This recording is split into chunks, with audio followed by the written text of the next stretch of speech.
전도서 기자가 이야기하는 첫 번째 요지는요, 세상의 삶이 헛되다라고 그렇게 이야기를 하고 있는 겁니다. 어느 때쯤이면 왜 사람이 살아보다 보면은요, 야, 삶이 참으로 헛되고 헛되다. 인생이 아주 멋진 줄 알았는데 살아보니 인생이 참 헛되고 헛된 것 같다. 혹시 그런 거 느껴보신 분 있으십니까? 또 그런 게 과연 지금까지는 안 느껴졌지만은, 어떤 이야기를 들어보니, 어떤 드라마를 보니 저런 형편이 되면은 정말 세상은 참 저 사람한테는 헛되고 헛된 것 같다. 정말 일장춘몽의 세상과 같다 하는 것 무엇일까요? 저는 그 중에 가장 큰 헛된 이유가요, 죽음 때문이라고 생각합니다. 죽음.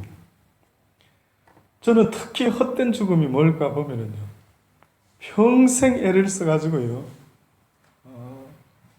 무엇인가를 이렇게 얻었는데 그 모든 것을 죽음으로 한순간에 잃어버리는 거예요. 이것처럼 헛된 게 뭐가 있을까? 근데 구체적으로 이런 또 헛된 것을 소설로 쓴 분이 있습니다. 고골리라는 단편 소설 외투라고 하는 소설을 썼는데요. 아마 러시아 분 같아요. 러시아 사람 같은데 소설 제목이 외투입니다. 외투. 그 왜 외투인가 봤더니만요, 과거 러시아의 수도에서 살았던 아까키예비치라는 그런 노인이요, 살고 있었는데 그 노인에게 있어서 평생의 소원이 뭔가 사람들이 물어보면은요, 그는 주저하지 않고 대답하는데, 내 일생의 목표는 아주 고급스러운 외투를 하나 사는 것이다. 러시아가 춥지 않습니까? 그러니까 뭐 밍크 코트가 될는지 모르겠지만은 아주 좀 털이 좋고 막 따뜻한 외투가 너무 부러웠던 것 같아요. 그래서 그분은 주변 사람들이 매번 물어만 보면은 당신의 소원이 뭡니까? 왜 이렇게 일하십니까? 왜 이렇게 악착같이 돈을 버십니까? 그러면 주저하지 않고 내 일생의 소원은 내가 이렇게 열심히 일하는 것은 바로 고급 외투를 하나 사서 입는 것이다. 드디어 그분이요, 그 할아버지가 늙음하게 모은 돈을 가지고 그렇게 꿈에 그리던 80루블이라는 값을 치르고요, 외투를 하나 샀다라는 겁니다. 얼마나 좋겠습니까? 날아갈 것 같은 그런 어떤 기분에 막 흥분을 감추지 못하고 그 외투를 입고 오는 것이 아니라 품에 싸서 안고 막 집으로 가는 것입니다. 근데 이 소설 속에서 보니까요, 그가 집으로 가는 중에 강도를 만나는 겁니다. 그래가지고 세상에 그 외투를 입어보지도 못하고요, 강도한테 빼앗기고 맙니다. 그 노인의 심정이 어떨까요? 절망 가운데 막 떨어지고 말았습니다. 그래서 그 노인은요, 결국은 그 좌절과 절망의 늪 속에서요, 다시 돈을 벌어서 또 사면 되지 라는 생각을 하지 못하고 결국은 시름시름 앓다가 죽었다는 그런 이야기입니다. 근데 이 이야기가 이 할아버지 소설에 나오는 이 외투라는 제목의 이 소설에 나오는 할아버지의 이야기만이겠습니까? 오늘 이 시대에도요, 어떻게 보면 노아 시대의 사람들의 모습을 성경이 써놨을 때 그들이 열심히 일하고 집도 사고 먹고 마시고 시집가고 장가가고, 그 이야기는 하나같이 다 영적인 이야기, 형이상학적인 이야기가 아니고요, 다 육적인 이야기, 세상적인 이야기, 일상적인 이야기, 우리가 늘 만나면은 그저 먹고 사는 이야기, 이 이야기가 성경에 노아 시대의 노아 가족을 제외한 모든 사람들이 심판받은 그들의 모습, 그걸 갖다가 그렇게 표현을 한 겁니다. 그런데 성경은 그것만 있는 게 아니고요, 그들의 삶이 경건하지 못했다라는 거예요. 히브리서 기자는 경건치 못한 그들의 삶이라고 하는 거예요. 열심히 땀 흘려서 집을 짓고 사고 마시고 시집가고 장가갔는데 무엇이 그게 그렇게 경건하지 못한 삶인가? 일상인데 라고 했는데 뜻밖에도 무엇이 경건치 못한 삶이라고요? 내 이웃을, 고아를 과부를 돌아보지 못하는 삶은 하나님 앞에서 경건치 못한 자의 삶이다라고 그렇게 성경이 말씀하는 겁니다. 경건이 보여지는 것으로 어험해서 이루어지는 경건이 아니고요. 성경이 말씀하는 그 경건한 자의 모습은요, 바로 그렇게 어렵고 힘든 자를 돌아볼 줄 아는 자의 그 모습이요, 거룩하고 어떻게 보면 경건하고 경이로운 그런 모습이라는 겁니다. 한번 상상이라도 되십니까? 누군가가 죽어가는데 그 죽어가는 강도 만난 사람을 어떤 사람이요, 자기가 가지고 있는 것으로 싸매주고 씻어주고 닦아주면서 그를 살려내려고 애를 쓰는, 한 생명을 구해보려고 애쓰는 그 모습요, 이게 경건하다라는 겁니다. 이게 아름답다라는 겁니다. 성경은. 그래서 예수님의 십자가의 죽음을 추하다, 아우 안 됐어, 아우 징그러워, 그렇게 말하지 않는 겁니다. 아름답다고 말하는 겁니다. 예수님의 그 희생이 수많은 온 인류의 죗값을 대신 죄 없으신 분이 치러주고 있는 그 모습은요, 추한 모습이 아니고 아름답다라고 말한다. 언젠가 말씀드린 대로 그 타이타닉이라는 영화에서 그 남자 주인공이 여자 주인공을 뗏목에 살려놓고요, 두 자리가 있었으면 같이 살았을 텐데, 안타깝게도 저는 그 장면을 보면서 왜 저렇게 두 자리를 만들지, 딱 하나밖에 뗏목에 한 사람밖에 못하게 그럼 그렇게 됐을까? 안쓰럽더라고요. 그런데 그 남자는 그래 추워하면서도 괜찮다 하면서요, 그걸 붙잡고 살아난 그 애인을 쳐다보면서요, 드디어 얼어가지고 그냥 잡고 있었던 그 손이 그냥 놔지면서요, 깊은 바닷속으로 쑥 빠져들어가는 겁니다. 그 장면을 보고 언젠가 제가 농담 삼아도 말했죠. 그의 어머니는 그랬겠죠. 이 미련한 놈아, 네가 힘센데 네가 그 기집애 내려뜨리고 올라가 살지, 왜 그렇게 네가 희생을 하느냐, 그랬겠죠.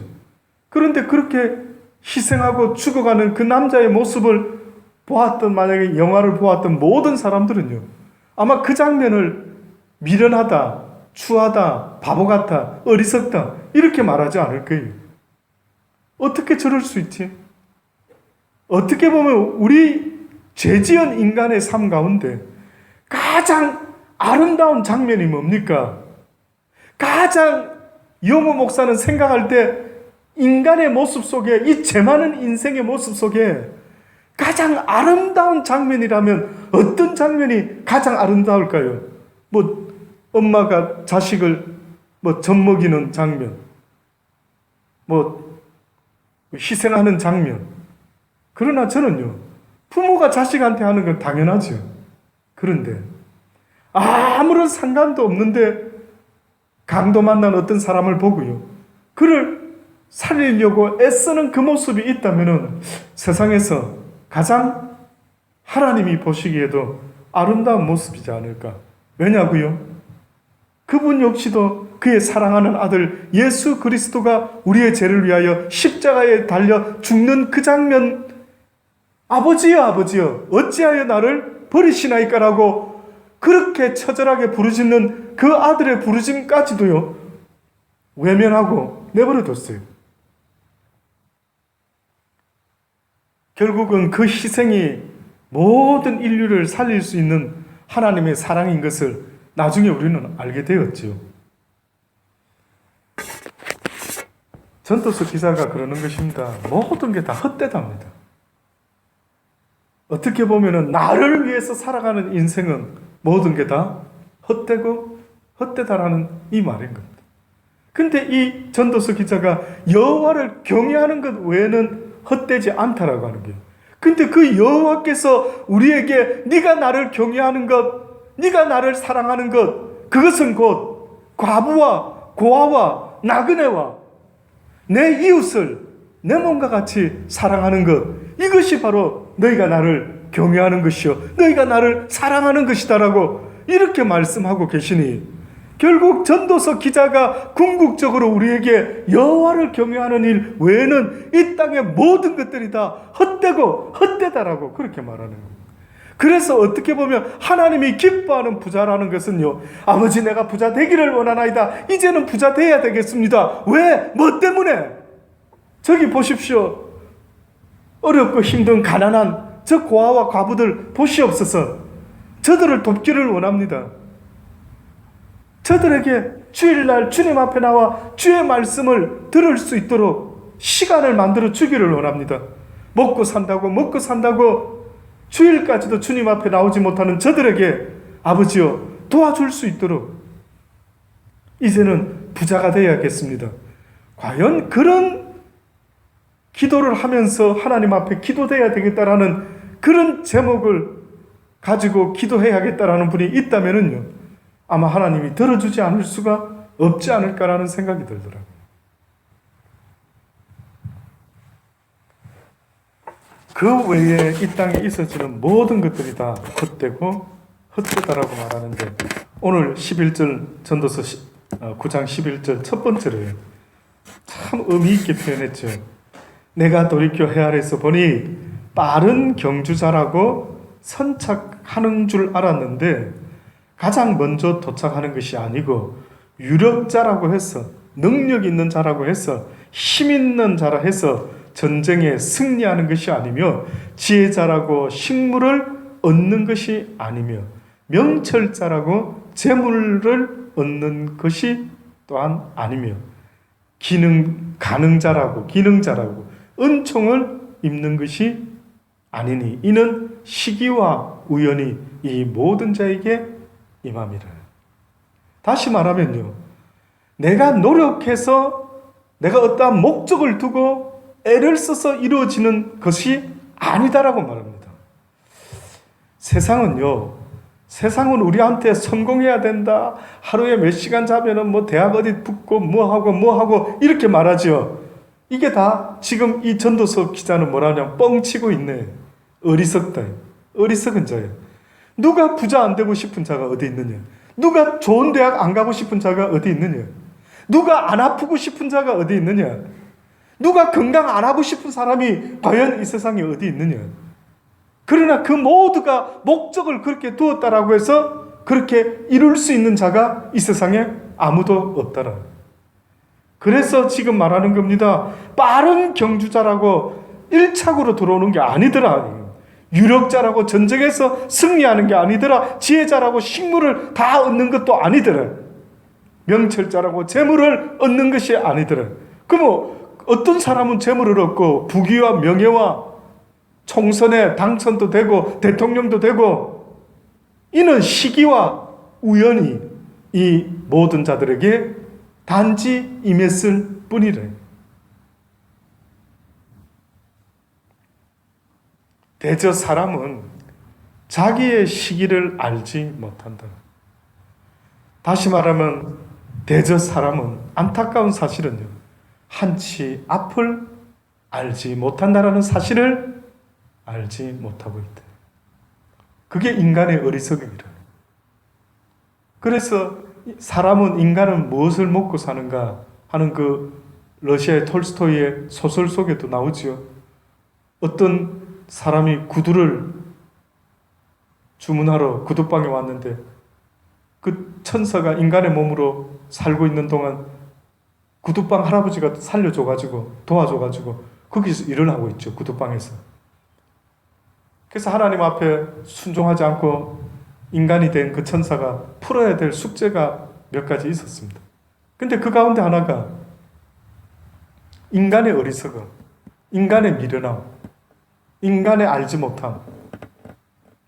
그 중에 한 가지가 바로 어느 덩치 좋은, 아마 엄청 부자였던 모양이죠. 와가지고 구두를 주문하는데 뭐라고 주문하느냐면, 진짜 평생 신어도 안 떨어질 값은 얼마든지 나가도 좋으니 아주 튼튼한 구두를 만들어 달라. 가죽 구두를. 근데 이 천사가 그 주문한 신사의 모습을 보는데 그 뒤에 죽음의 그림자가 딱 드리워져 있는 겁니다. 그러니 말해주고 싶겠죠. 여보시오, 당신은 얼마 못 살고 죽을 텐데 뭐 하려고 이렇게 비싼 가죽 좋은 구두를 평생 신을 듯이 주문을 하고 앉아 있어. 이렇게 말해주고 싶었겠지요. 결국은 그 천사가 알았던 게, 야, 사람의 어리석음, 미련함, 안타까움은 한치 앞을 모르면서 한치 앞을 아는 것처럼 알고 살아가는 저들의 인간의 모습이요, 심히 미련하고 어리석대. 대저 사람은 자기의 시기를 알지 못하나니 물고기가 재앙의 그물에 걸리고 새가 올무에 걸림같이 인생도요, 저와 여러분도 어느 순간에 재앙의 날이 호련히 임할 수가 있다라고 말하는. 그런데도 한치 앞을 모르니까 그냥 이렇게 살아가는 것이에요. 근데 또 사람들은 그러더라고요. 그냥 한치 앞을 모르는 게 복이다. 그냥 그렇게 살아가야 된다. 근데 아셔요, 한치 앞을 다른 건 걱정, 근심은 혹시 세상에서 사는 동안에 신경 안 써서 좋을는지 모르지만 성경은 분명히 말씀하고 알아야 될 것. 너희가 이 세상을 죽는 순간에 모든 게 끝나지 아니하고 어떤 이는 영원한 생명으로 부활하고 어떤 이는 영원한 멸망으로 심판으로 부활하게 될 것이라. 이것은 잊어먹으면 안 된다. 이 사실만큼은 잊어버리지 말아라고 말씀하고 있습니다. 그러니 성경은요, 한치 앞을 모른다고 해서 그냥 모르는 게 속편하겠다라고 살아라는 게 아니고, 한치 앞을 성경은 말하고 있어요. 어떻게 예언을 하고 있느냐면요, 네가 여호와를 경외하며 살아가지 아니하면 너의 한치 앞은 아무리 이 땅에서 많은 것을 가지고 살았을지 몰라도 너의 끝은 영원한 지옥이 된다. 알아라, 기억해라. 뿐만 아니라 네가 여호와를 경외하면서, 비록 이 땅에서 육신의 삶이 여호와를 경외하는 것 때문에 조금 힘들고 어렵다 한다면, 다시 말하면 주님 말씀 때문에 내 이웃을 내 몸과 같이 사랑하는 사람을 사랑하며 살려고 하다가 내가 좀 힘들고 어렵고 희생이 되더라도 그 대가는 영원한 생명으로 갚아주겠다라는 거예요. 어떤 목사가 그러더라고요. 자기는 사실은 죽고 나서는 조금 모르겠답니다. 근데 이 땅에서 목사로 살면서도요,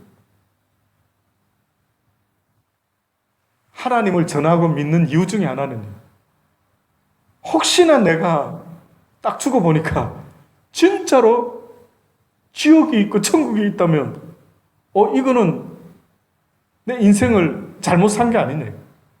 그러니까 이분은 무슨 생각을 하고 목사가 됐나 보니까요, 그 두 가지 토끼를 다 잡고 싶은 마음이 있었던 거예요. 천국도, 지옥을 안 가고 싶고 천국도 좀 가고 싶고. 그러니까 그거는 나중 일이지만, 그러나 목사 직업을 갖고 있으면 그래도 하나님이 긍휼히 여기사, 그러니까 실제로 설교할 때는 천국과 지옥 설교는 거의 안 한다라는 거예요.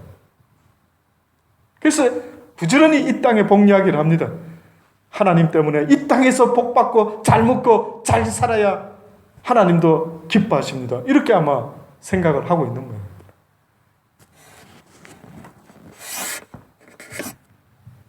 한치 앞을 모른다라는 것은요, 하나님께서 우리에게 무슨 뜻으로 인생을 한치 앞을 모르게 만들어 놨냐면, 한치 앞을 아시는 여호와 하나님을 의지하라고 하는 말씀이더라고요.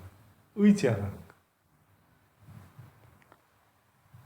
그래서 마지막 때에 의인은, 하나님을 믿노라는 사람은 무엇으로 말미암아 산다고요? 믿음으로 말미암아. 그것도 인내의 믿음을 말했어요. 인내의 믿음. 포기하지 않고 끝까지, 죽을 때까지 믿습니다. 도무지 믿을 수 없는 환경과 여건이 주어지는데도 그래도 믿으랍니다 라고 하면서 끝까지 그런 인내의 믿음이 있는 그들이요, 영원한 하나님의 나라에 갈 수가 있다라고 말합니다.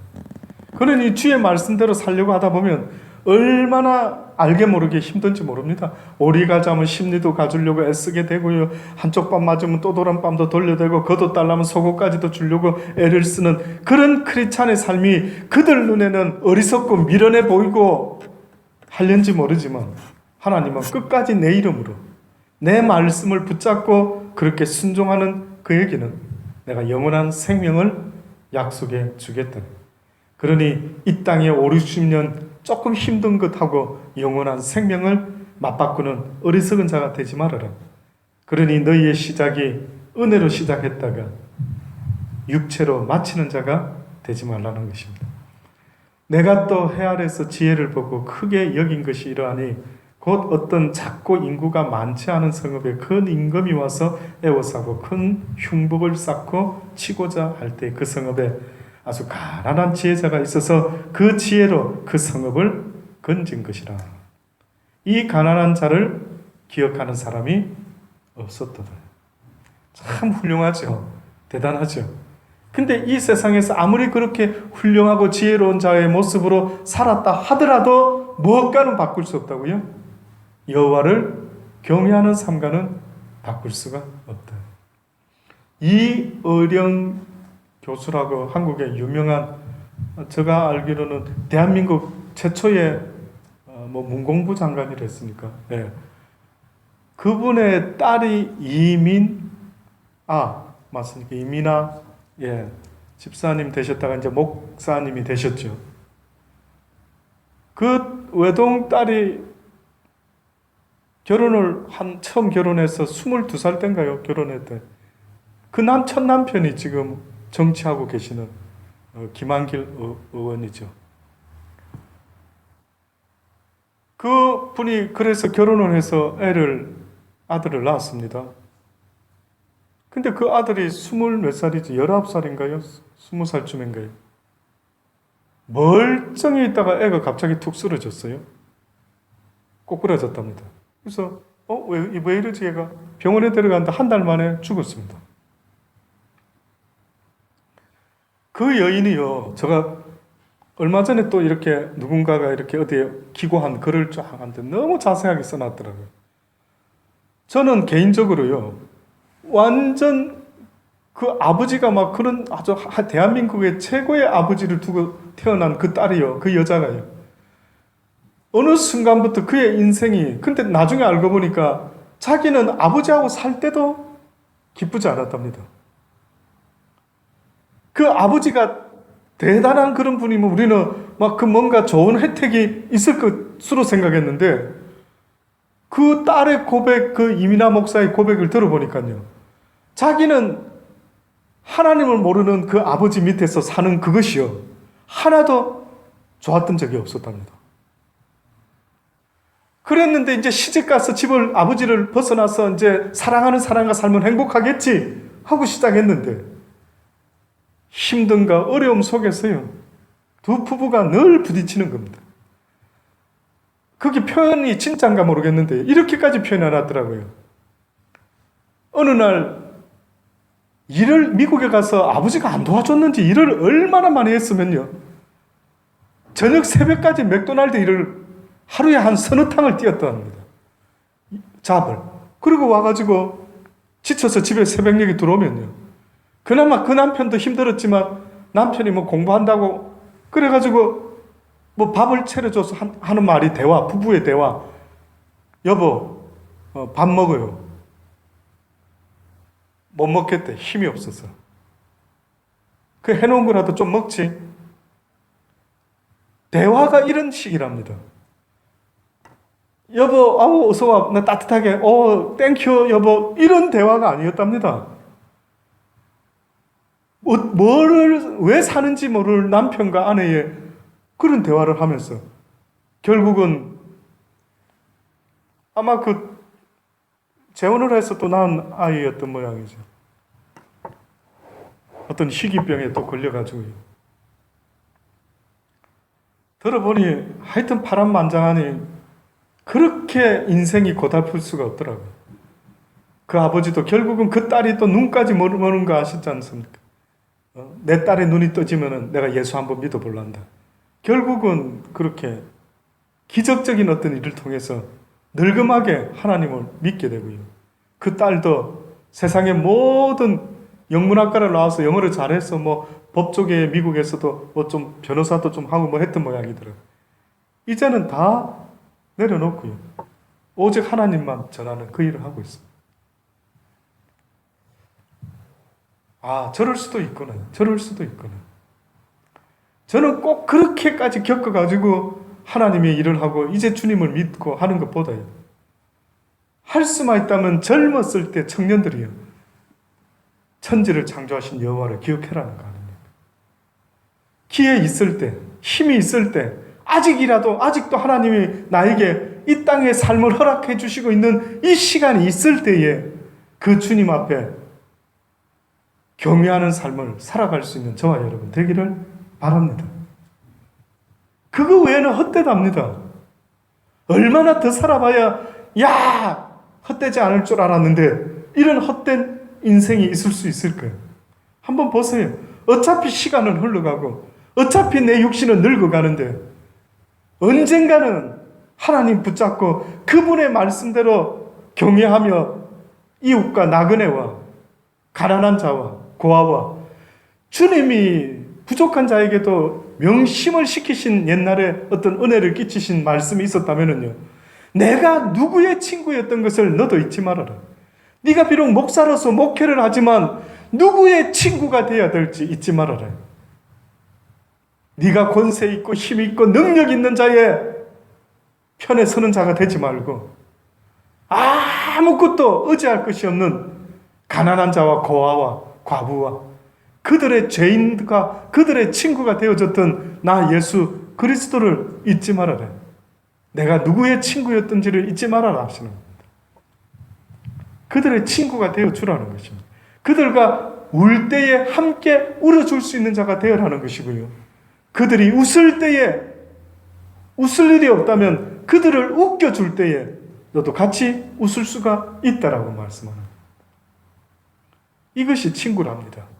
함께 울 수 있고 함께 웃을 수 있는 그 관계, 이게 바로 친구 관계랍니다. 주님께서는 내가 그들의 친구였다. 죄인들의 친구였다. 잊지 마시고 누가 알아주든 알아주지 아니하든 묵묵히 그 길을 걸어갈 수 있는 저와 여러분 되시기를 주의 이름으로 축원합니다. 기도하십시다. 하나님 그렇습니다. 이 밤에 기도하려고 합니다. 우리의 심령이 이 말씀을 붙잡고 아멘으로 화답하며 주님 앞에 나가기를 원합니다. 우리에게 아직 시간을 주신 아버지 감사합니다. 헛되게 이 시간을 보내지 않도록 도와주시고 날마다 만나는 그들을 대할 때마다 죽게 하듯 하는 마음으로 대하게 하시고 혹 어렵고 힘든 이들을 만날 때마다 주님을 생각하면서 그들에게 주의 사랑을 나타낼 수 있는 일상이 되게 도와 주옵소서. 감사합니다. 이 밤에 기도의 영을 더하여 주시고 기도하기를 애쓰는 모든 이들의 기도를 아버지 힘써 도와 주옵소서. 예수님의 이름으로 감사하며 기도드리옵나이다.